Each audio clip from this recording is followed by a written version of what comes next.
함께 나눌 하나님 말씀은 출애굽기 15장 26절 말씀입니다.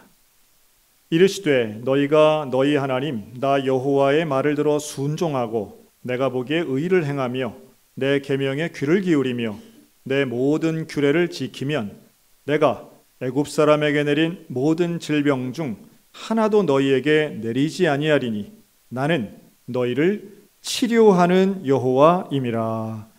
자, 오늘은 하나님의 이름 두 번째 시간, 우리 여호와 라파라는 제목으로 함께 말씀 나누도록 하겠습니다. 지금부터 83년 전 1940년에 있었던 일입니다. 우리에게는 소위 말한 창씨계명이라고 알려져 있는 일본으로부터 강요된 일본식 성명 강요법이 이제 시작이 됐죠. 사실 창씨계명은 많이 들어봐서 제가 아는 단어라고 생각을 했거든요. 근데 이번에 연구를 해보니까 지금도 우리 이름을 바꾸시는 분들이 있죠. 이게 계명입니다. 계명. 이름 바꾸는 건. 간혹 그런 분들 계세요. 그런데 창씨는 뭘까요? 창씨.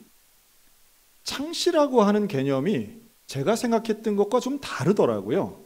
저는 성을 바꾸는 거 아니야? 라고 생각했는데 그러면 개성이 돼야죠. 성을 바꾸는 게. 그런데 창씨라고 하는 건 창조한다, 만들어낸다 하는 뜻의 창자가 붙어서요. 성을 만드는 겁니다. 제가 지난주에 우리가 갖고 있는 각자의 성은 신라시대 때부터 시작하고 또 만백성이 다 성을 100개의 성이 있다. 그래서 우리가 성 가진 것도 상당히 중요한 사건인데 사실 우리들의 정서 속에는 이름을 바꾸는 것도 쉽지 않지만 이름은 바꿀 수도 있겠지만 성을 바꾼다는 건 사실 좀 받아들이기 어렵지 않습니까? 지금도 그런데 80년 전 조선은 어떻겠습니까? 그것도 김씨가 이씨가 되는 게 아니에요. 씨를 만들어내라고 요구한 겁니다. 어떻게 해요? 일본식으로. 일본식 이름은 한자가 최소한 성이 2개 이상입니다. 대부분은 4개가 들어가죠. 그래서 그 4개의 한자를 만들어서 씨를 만들라는 거예요, 성을. 그래서 이걸 기한을 정했습니다. 1940년 2월부터 8월까지, 8월 10일까지 딱 날짜 정해놓고 이거 창씨계명을 하라고 법을 실시한 거예요. 그랬더니 소위 말하는 친일파들조차도 이것만은 좀 어렵다 하는 반응이 나왔습니다. 그래서 성 바꾸는 게 쉽지 않잖아요.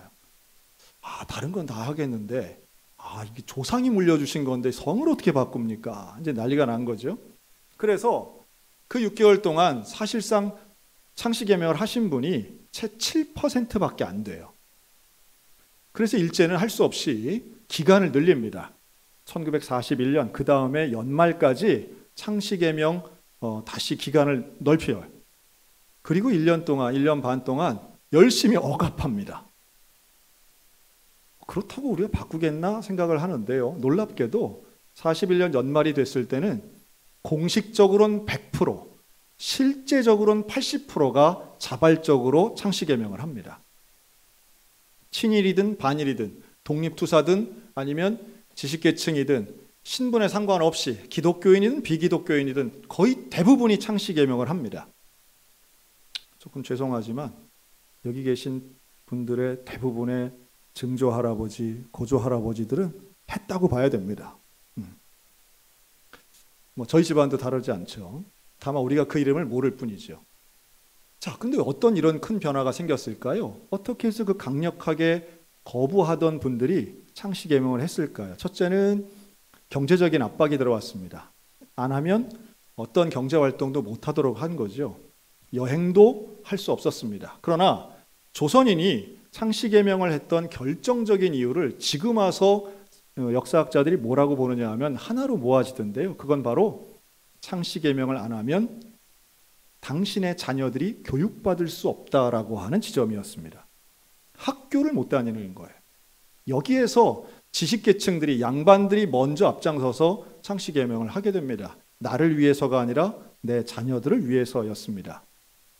여기는 어린이의 이름을 바꾸는 게 중요한 게 아니고요. 창씨는 말 그대로 호적의 주인 되는 호주가 그것을 바꿔야 되는 것이었죠.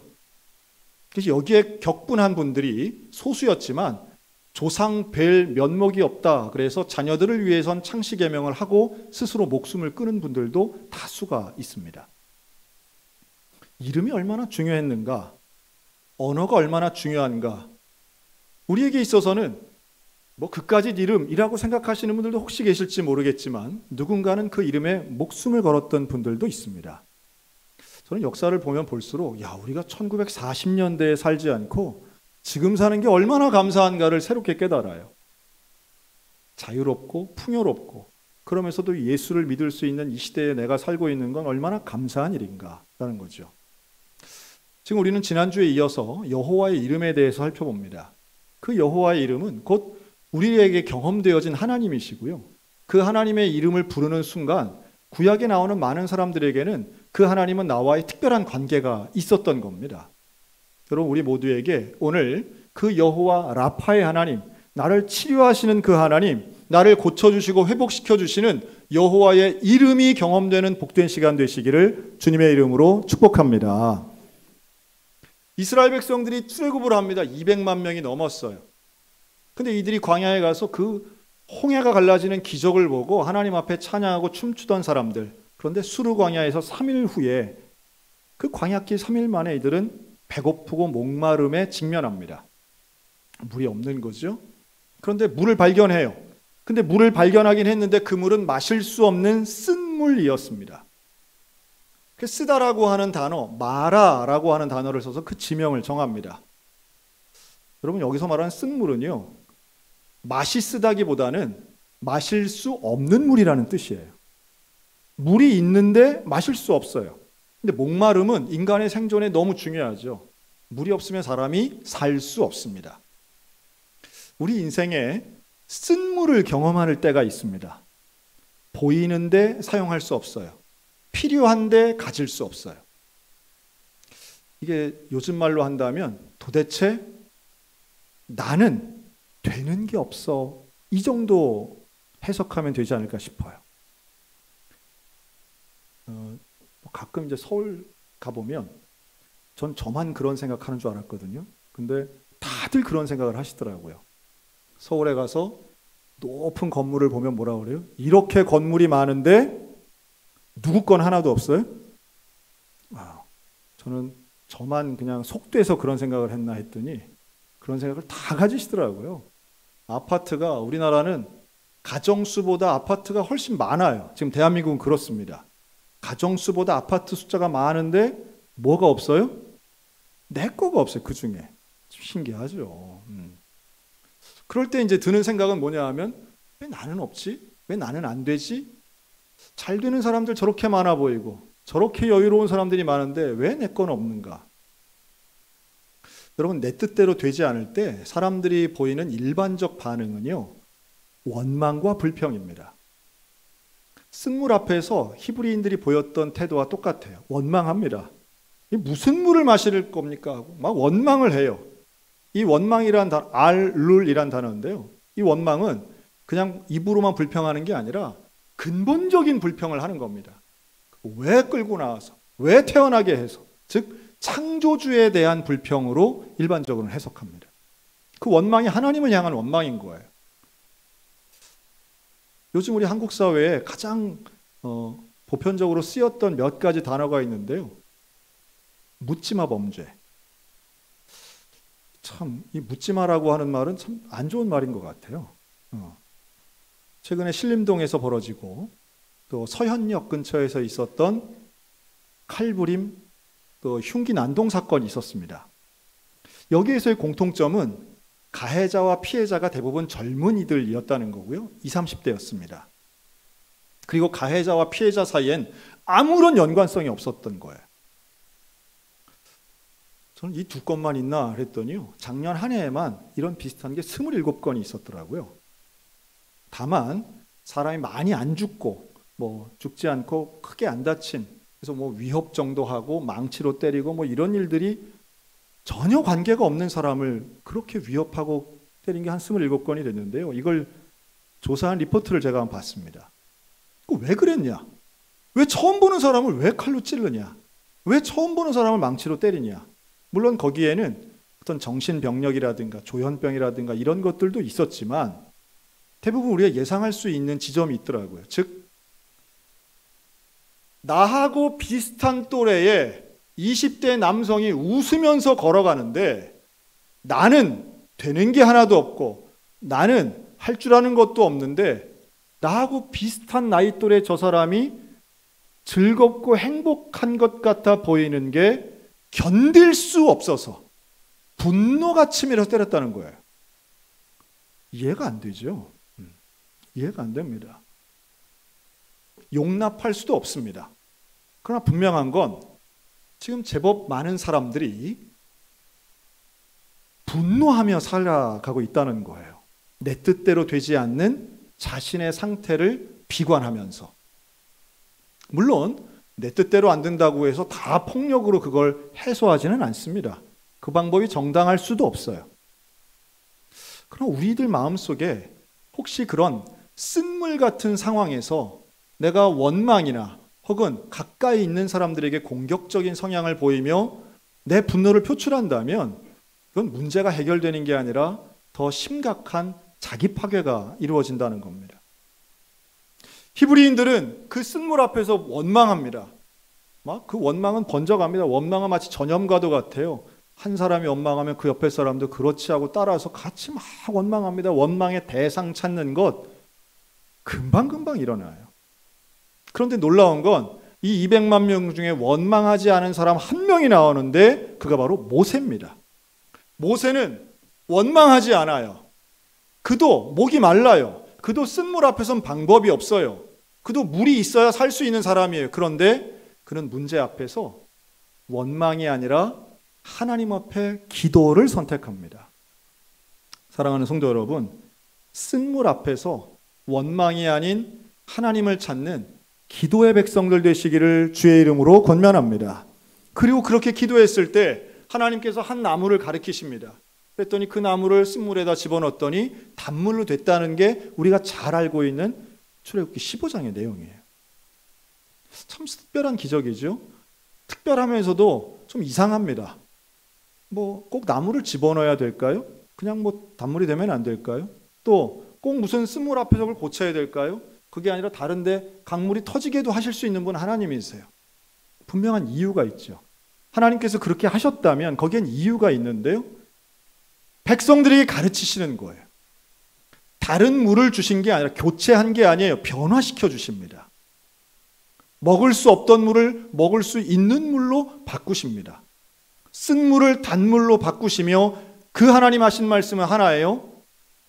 너희는 앞으로 내 말을 들어야 된다. 너희는 내가 원하는 의로움을 행해야 된다. 나는 너희를 치료하는 여호와이니라. 치료하는 여호와. 문제를 고치시는 하나님을 믿으시기 바랍니다. 질병을 고치시는 하나님을 믿으시기 바랍니다. 지금은 유행이 조금 지나간 말인 것 같은데요. 힐링이란 단어가 여기서 나오는 거예요. 힐링은 고치는 것입니다. 회복시키는 거예요. 원래의 상태로 하나님의 창조의 원리대로 회복시킨 상태가 힐링입니다. 치유예요. 오늘 주님은 쓴물을 단물 되게 변화시키시면서 그 고치시는 하나님에 대해 우리에게 말씀하십니다. 여러분, 쓴물 같은 인생의 순간 하나님을 만나게 되면, 여호와 라파의 하나님을 만나면 치유의 역사가 일어나게 될 줄로 믿습니다. 작년 2022년 12월 25일 성탄절 날이었습니다. 60대 초반의 중년 남성이 배가 아파서 병원에 갑니다. 병원에서는 물혹이 발견됩니다. 그러면서 의사 소견은 이거 조금 더 정밀하게 검사해 봐야 됩니다.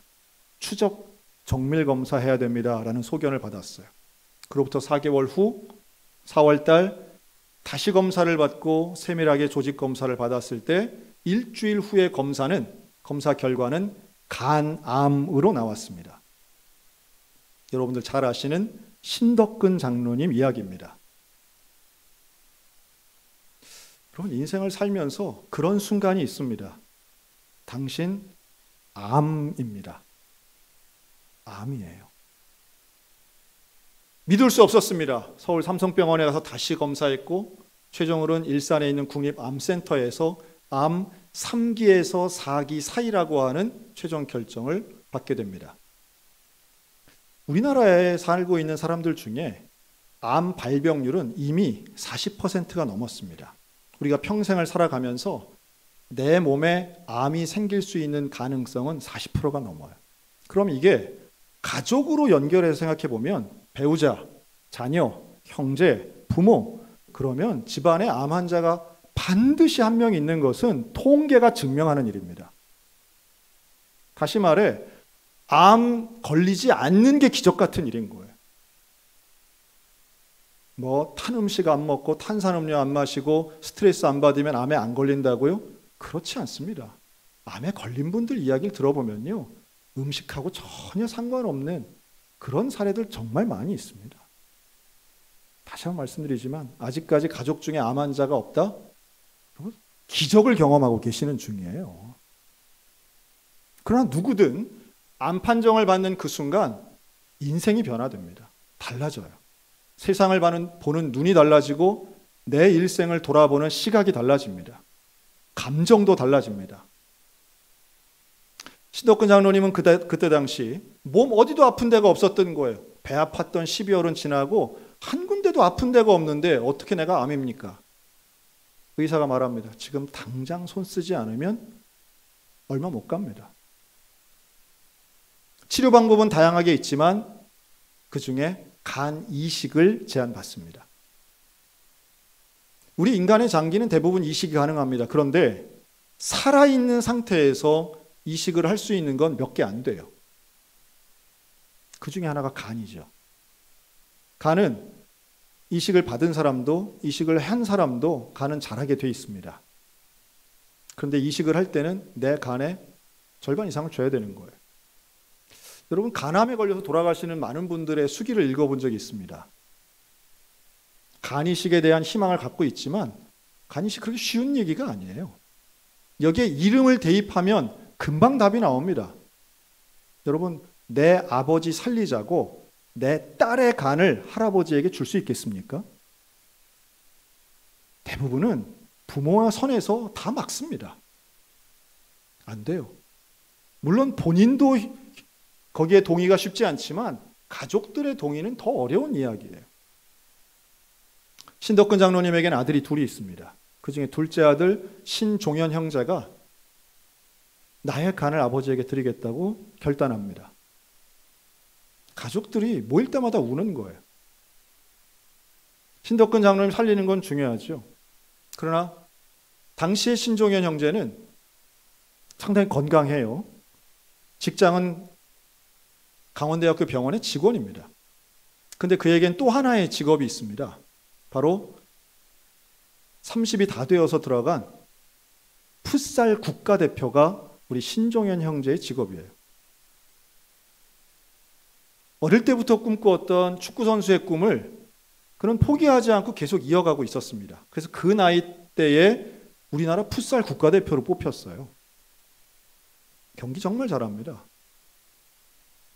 MVP도 몇 번 받았어요. 그런데 간이식을 하게 되면 그 생활 끝내야 되는 겁니다. 물론 운동은 할 수 있지만 선수로서의 생명은 끝나게 되는 거죠. 모두가 압니다. 그리고 6월달 간 이식 수술을 하게 됩니다. 우리 온 교우가 기도했습니다. 어려운 수술이고 그 심각성이 컸기 때문에 지난 4월, 5월, 6월 많은 분들이 기도해 주셨습니다. 간 이식 수술이 끝나고 신덕근 장로님은 중환자실로 옮겨집니다. 중환자실에서 처음 눈을 떴을 때 그의 눈앞에 펼쳐진 걸 명확히 기억하시더라고요. 링거, 튜브, 심전도기 기계까지 자기 몸에 연결되어 있던 관이 29개였대요. 제가 그랬습니다. 잘도 셌다. 그거 어떻게 다 셌냐 그거를. 대단하시다 장로님 정말. 종현 형제는 간이식 수술하고 바로 퇴원했습니다. 잘 회복되고 지금 건강하게 생활하고 있습니다.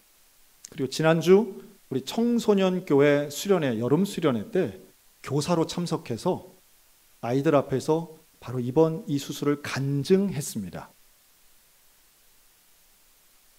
신덕근 장로님 이야기는 이렇습니다. 수술 이전과 이후 나의 인생 완전히 달라졌습니다.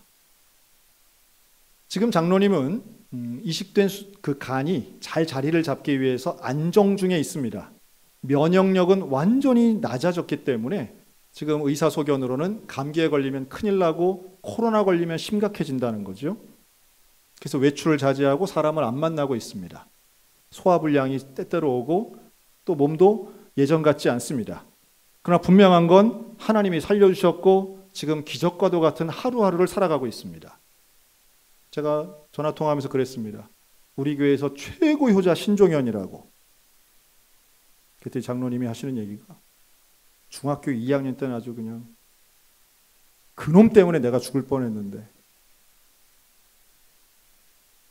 그런데 놀랍게도 그때도 그런 얘기 하셨다는 거예요. 어떤 권사님들, 우리 교회 권사님들이 이렇게 어릴 때 속 썩인 애들이 커서는 효자 된다고. 제가 그랬습니다. 반대도 많다고. 어릴 때 모범생 놈들이 그냥 커가지고 속 썩이는 게 얼마나 많은데. 여러분, 쓴물이 단물 되는 거예요. 너무 놀랍지 않습니까? 고쳐주시는 하나님, 회복시켜주시는 하나님의 역사는요, 제가 우리 장로님 이야기를 굳이 이렇게 구체적으로 말씀드리는 이유가 있어요. 대부분 성도들 중에는 본인에게 질병이 생기면 숨기기에 급급하신 분들이 계십니다. 여러분, 병은 부끄러운 게 아닙니다. 남들이 알까봐 쉬쉬하시는 분들도 계세요. 제가 공개적으로 굳이 안 밝히시는 분은 제가 말씀드리진 않습니다. 그러나 제가 이렇게 말씀드리는 이유는 성도들에게 나의 상황과 사정을 이야기하고 함께 기도하면 기적이 일어나게 될 줄로 믿습니다. 저는 이걸 경험하는 우리 소양교회가 되었으면 좋겠어요. 그리고 그것을 이번 우리 장로님들을 통해서 우리 교회가 경험하고 함께 기도했으면 좋겠습니다. 여러분, 지난 주일 우리 사고당한 김도영 장로님 위해서 우리 전교우가 함께 손들고 기도했어요. 앞에 사진까지 띄웠습니다. 제가 일부러 그랬어요. 지난 주일 8월 6일 저녁 김도영 장로의 오른쪽 다리에 감각이 돌아왔습니다. 움직이다는 얘기는 아니에요. 아직 움직일 수는 없어요. 그런데 다른 사람이 만지면 내 다리를 누가 만지는구나 라고 하는 감각이 돌아왔다는 이야기예요. 여러분, 상상이나 되십니까? 손가락 하나 움직이는 게 기적 같고 감격 같고 두 부부가 붙잡고 울었다는 거예요. 자, 김도영 장로님하고 통화했습니다. 장로님이 그렇게 얘기해요. 목사님, 교회 가고 싶어요. 우세요. 신덕근 장로님도 마찬가지예요. 교회 가고 싶다는 거예요. 여러분, 우리가 오늘 지금 교회에 와 있는 건 기적인 줄로 믿습니다. 이게 무슨 축복이고 무슨 복입니까? 여호와 라파의 하나님이 오늘 우리에게 말씀하시는 게 딱 그거예요. 쓴물을 경험하게 하시는 하나님의 이유가 있습니다. 인생에 쓴물의 순간이 있어요. 마실 수 없고 내 뜻대로 안 되는 순간이 있어요. 근데 하나님 고쳐주신다는 거예요. 너희가 다시는 애굽에 있는 그런 질병 걸리지 않게 내가 지켜줄게. 어떻게 하면? 나를 믿고 의지하면. 앞으로도 광야에 들어가면 광야 생활 40년 동안 숱한 마라들은 계속 있는 거예요. 쓴물의 경험들, 여러분, 우리가 앞으로 이 땅을 살아가면서 계속 있습니다. 내 뜻대로 안 되는 일, 되는 일보다 훨씬 많을 거예요. 근데 그때마다 우리 뭐 해야 되겠습니까? 마라의 순간이 왔을 때에 하나님을 의지하여 기도하는 저와 여러분들 되시기를 주의 이름으로 축원합니다. 그렇게 기도할 때 여호와 라파의 하나님을 만나는 거예요. 경험하는 거예요. 많은 신학자들이 모세가 던졌던 그 나무 조각을 예수 그리스도의 십자가로 해석하곤 합니다. 저는 그 해석이 참 마음에 와닿습니다. 모세가 알고 한 행동은 아니지만 오늘날 우리가 그렇게 볼 수 있는 거예요. 나무인 십자가에 매달리셨던 그 예수님을 상징한다고 믿게 되면 우리는 마라 같은 쓴물 같은 인생의 순간에 십자가의 예수를 바라봐야 되는 거죠. 여러분, 예수님을 바라볼 때 여호와 라파의 하나님을 경험하게 될 줄로 믿습니다. 내 상황과 사정을 아시는 주께서 내 질병을 고쳐주시고 내 가정을 회복시켜 주시고 그리고 이 나라 이 민족도 고쳐주실 줄로 믿습니다. 창씨개명이 완료되던 1941년 12월 그때 일본은 말 그대로 가장 강력한 동아시아의 지배자였습니다. 청나라를 이기고 그들의 기세는 우길승천이었어요. 대동아 공영을 외치면서 그들은 동남아시아를 차지하고 싶어 했습니다. 그래서 독일, 이탈리아와 삼국 연맹을 맺고 그쪽은 유럽 쪽은 너희들이 해라, 이쪽은 내가 완전히 다스릴게 라고 하면서 필리핀을 다스리고 있던 미국을 공격합니다. 그게 바로 진주만 습격입니다. 일본에겐 계획이 있었어요. 이걸 통해서 미국에게는 충격을 주고 미국과 협상을 통해서 아시아의 지배권을 넓힌다라고 하는 계획이었습니다. 그런데 오판이었죠. 그 진주만 습격을 통해 미국은 직접 2차 대전에 개입하게 됩니다. 그 요즘 개봉한 영화 오펜하이머에도 그런 내용이 나온다는데요. 전 세계 유명한 학자들을 다 모아가지고 전무후무한 최악의 무기, 핵무기를 만들게 됩니다. 1945년 8월 6일 히로시마, 8월 9일 나가사키에 인류 최초고 아직까지는 거의 유례가 없는 핵탄두가 투하됩니다. 그리고 바로 그 다음날 8월 10일 일본 천황은 무조건 항복하기로 일본에 연락을 하고 8월 15일 공개적인 항복선언을 하게 됩니다. 그리고 바로 그날 우리는 해방을 맞이하게 됩니다. 저는 역사를 공부할수록 이런 세계 열강들, 전쟁이 막 끝나기 직전에 참전한 러시아나 혹은 일본이나 우리가 그토록 사랑하는 미국이나 여러분 그 어떤 나라도요. 조선의 해방을 위해서 전쟁한 나라는 단 하나도 없습니다. 조선을 위한 사람은 아무도 없어요. 그런데 우리에게는 해방의 놀라운 영광의 순간이 다가왔습니다. 이게 어떻게 가능했을까요? 아마도 창씨개명의 법정 완료일인 1941년 12월부터 3년 8개월 후에 해방이 된다는 걸 알았다면 아마 조금 더 참지 않았을까요?